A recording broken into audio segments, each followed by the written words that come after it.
আমিরাতে ৫৭ বাংলাদেশের শাস্তি হওয়ার পেছনে কনস্যুলেটের কোনো ইন্ধন নেই বলে জানিয়েছেন দুবাই নিযুক্ত বাংলাদেশের consul general BM. Jamal Hossain.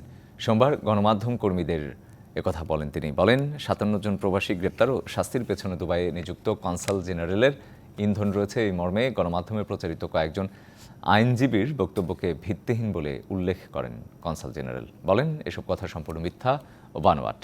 অন্যদিকে সম্প্রতি বাংলাদেশের বৈষম্য বিরোধী আন্দোলনকারীদের সাথে সংহতি প্রকাশ করে আরব আমিরাতের আইন অমান্য করে বিক্ষোভ মিছিল করার অপরাধে যে ৫৭ বাংলাদেশিকে বিভিন্ন মেয়াদে সাজা দেওয়া হয়েছে তাদের মুক্ত করতে চেষ্টা চলছে বলে জানান আমিরাতে নিযুক্ত বাংলাদেশের রাষ্ট্রদূত মোহাম্মদ আবু জাফর।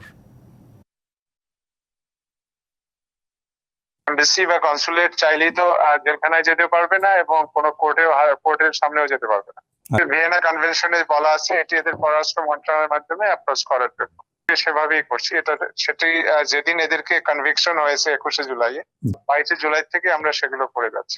বাংলাদেশ কনসুলেট জেনারেল সহযোগিতা করে নাই বা তালিকা দিয়েছে, এই বিষয়গুলো একেবারেই ভিত্তিহীন, কারণ এটির কোনো সুযোগই নেই। কারণ হচ্ছে এখানে তালিকা দেওয়ার কোনো সুযোগই নেই, কারণ তারা কাদেরকে অ্যারেস্ট করেছে এটা শুধু তারাই জানে, এটা তো আমাদের পক্ষে জানার সুযোগই নেই।